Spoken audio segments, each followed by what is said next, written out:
BIDA organise করছে, কিন্তু দেখবেন যে আমাদের বিভিন্ন সেগমেন্টগুলা আমরা আসলে আমাদের যত পার্টনার আছে এবং আমাদের যত প্রাইভেট সেক্টর আছে ওদেরকেও আসলে আমরা এখানে মোবিলাইজ করার চেষ্টা করেছি। তো যেমন আজকের এই ৫টি যে আমরা সেশনের কথা বললাম, ৫টি আসলে আমাদের বিভিন্ন পার্টনাররা লিড করছে এবং আমাদের সাথে কাজ করছে। ইভেন আইএলওটাও আসলে আইএলওর এন্ড থেকেও অনেক অনেক অনেক অ্যাক্টিভিটিস হয়েছে। এটাও আমার কাছে মনে হয় খুবই গুরুত্বপূর্ণ যে আমরা আসলে শুধুমাত্র একটি প্রতিষ্ঠানের থেকে সবকিছু না করে সবাইকে নিয়ে কিভাবে এই বিনিয়োগের পরিবেশ এবং বিনিয়োগের পাইপলাইনটাকে আরেকটু ফরওয়ার্ড মানে আগের দিকে মানে আগানো যায়, সেটাই ছিল হচ্ছে আমাদের আজকের দিনের আরেকটি মূল লক্ষ্য। ধন্যবাদ।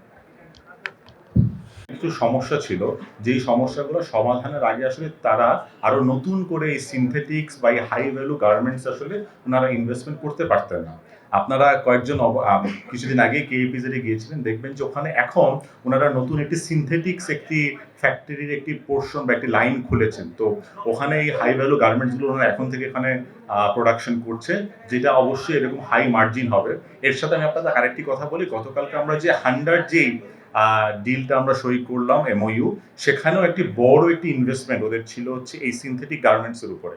সুতরাং আমার মনে হয় আমরা যদি এইরকম আরো একটা দুইটা অ্যাঙ্কার ইনভেস্টর আমরা যেটাকে বলি হাই ভ্যালু অ্যাঙ্কার ইনভেস্টার, এরকম ইয়াংওয়ান একটা হতে পারে, তারপর হচ্ছে এরকম হান্ডা, এরকম একজন দুইজন আসা শুরু করলে আমার মনে হয় ভ্যালু অ্যাডেড গার্মেন্টসে আমরা আসলে আস্তে আস্তে আরো বেশি বিনিয়োগ পাওয়া শুরু করবো। সেটা ছিল প্রথমটা।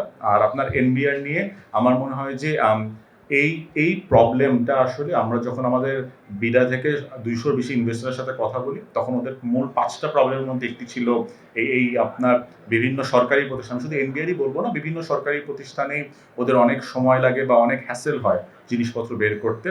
আমাদের অবশ্যই একটি এজেন্ডার মধ্যে একটি প্রায়োরিটি এজেন্ডা হচ্ছে যে কিভাবে আমরা এই জিনিসটাকে আরো সহজীকরণ করতে পারি। এনবিআর এর ব্যাপারে আপনি যেটা বললেন, আমাদের তো এখন গ্রিন চ্যানেল বা আমরা অথরাইজড ইকোনমিক অপারেটর চালু করেছি, আমাদের সিঙ্গেল উইন্ডো চালু হয়েছে। সুতরাং এনবিআর এর পক্ষ থেকেও আসলে এই জিনিসপত্রগুলা আরো কিভাবে সামনের দিকে নিয়ে যাওয়া যায় এটা চেষ্টা চলছে। এর বাইরেও শুধু এনবিআরই না, অন্যান্য